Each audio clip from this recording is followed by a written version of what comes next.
My dear students of class 8A and 8B, welcome to my history revision class. The last few points which are left now I am going to revise.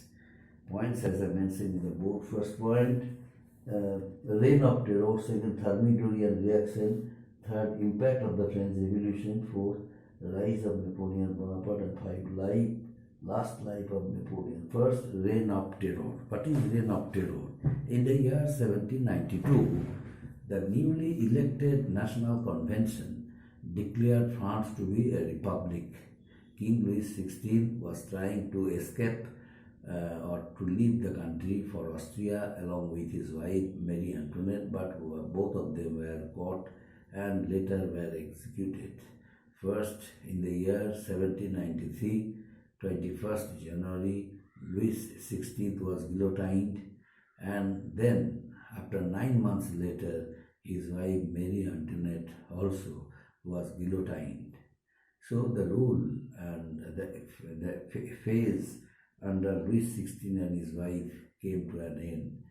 The conflicts of interest were encouraging among the National Conference members of the National Convention, and the king's execution added to this tension.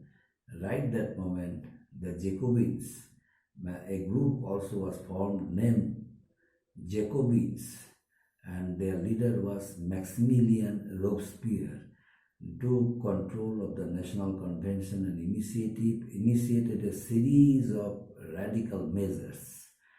So this 10-month period under the leadership of Maximilian Robespierre from 1793 to 1794 was a period when people suspected to be opposing the revolution were executed. The suspects included ex-nobles, clergy, and even members of Jacobin party. This period is known as the reign of terror, but this period also paved the rationing of food grains, the ending of all aristocratic privileges, and as finally the abolition of slavery in the French colonies. Then a new period started that is known as Thermitorian reaction. What is Thermitorian reaction? In the year 1794, Robespierre, means Maximilian Robespierre, was executed because many of his critics did not want him to be power, since he was misusing his power. That's why finally Robespierre was executed under huge pressure of public, and this brought the reign of terror to an end and usurped in a moderate phase in which the French people revolted against the excess of the reign of terror, and this phase also is known as Thermitorian reaction. This was a period when a new body called National Convents tried to assert their rights, and social and political life became freer, which enabled the wealthy middle class to seize power. As a result, the bourgeoisie came to power. The bourgeoisie utilized their money and became a most prominent figure in French politics. The executive power should lie in the hands of 5-member directory. However,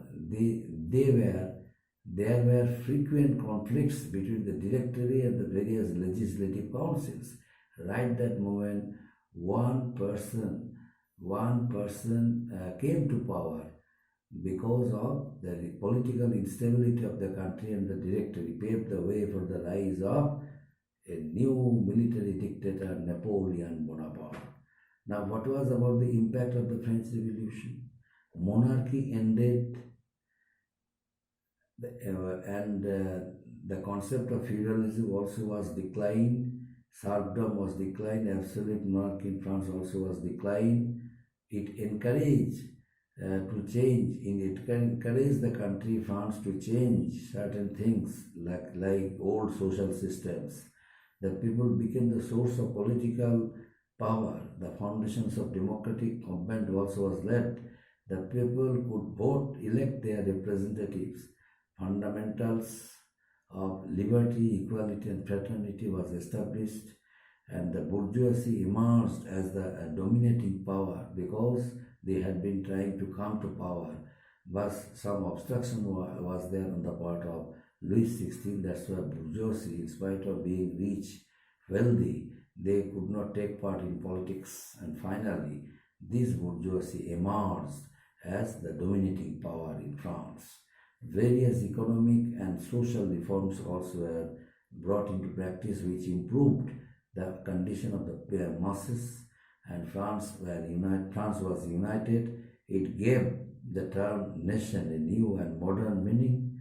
The spirit of nationalism or a national consciousness became popular throughout France. Censorship of written articles, written materials such as books, newspapers, plays, as well as other cultural activities was abolished. People were allowed to write freely against any act of misery, any act of depression in the country, any technique, any mistakes they can write. It was declared to be legal. And before the Declaration of the Rights of Man, all these written materials were published only after being approved by the king's censors. A notion of secularity also emerged throughout France. The church and the state was separated, and the church was brought under the control of the state. So Napoleon Bonaparte, a military man, came to power after a revolution, emerged as a strong ruler by the end of the French Revolution. He modernized warfare using cannon and large armies.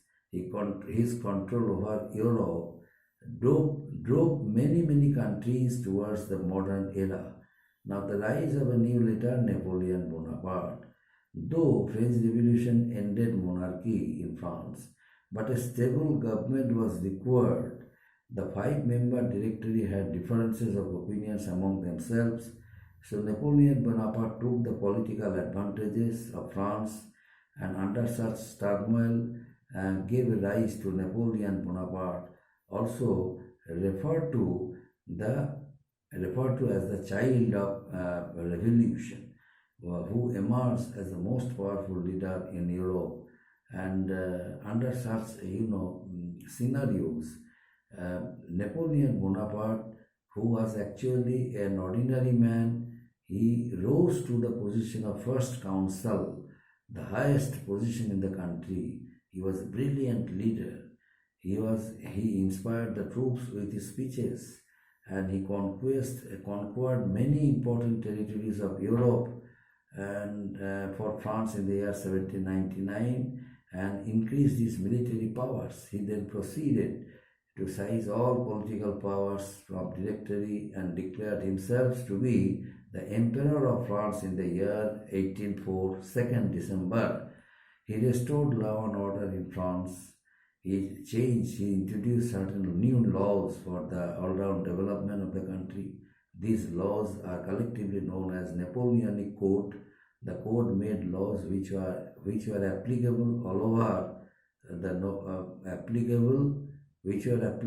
over Europe. So it put an end to the privileges of the nobles, and the laws made for the protection of the private property promoted equality before the law, and put in place uniform system of weights and measures introduced by Napoleon Bonaparte. As the Emperor of France, Napoleon Bonaparte waged many wars against several Europeans, and his successful battles against the other European countries led to the expansion of French boundaries in short period. Within a short time or within a short period, he became the ruler of almost the whole of Europe and made France the center of power. In the winter of 1812, Napoleon Bonaparte took an expedition for Russia, but almost all soldiers of Napoleon, they died due to severe cold in Russia. That severe cold atmosphere was totally unacquainted to the soldiers of Napoleon, so suddenly they died due to severe cold. And but Napoleon Bonaparte did not want to consider that defeat, but once again he faced another battle named Leipzig, but once again he was defeated in the Battle of Leipzig and the Allied powers occupied Paris. Napoleon did not accept the defeat. Once again marched towards Belgium with a very small army, but finally he was defeated again in the Battle of Waterloo in the year 1815. So this marked the end of the rule of Napoleon, who was finally exiled to the island of St. Helena, and while staying there, he died in the year 1821. So this is about the French Revolution and imperialism. Next, imperialism. So nothing is there left. Revision process also is completed, both from the 4 lessons of history and 1 lesson from civics. Thank you, my dear students.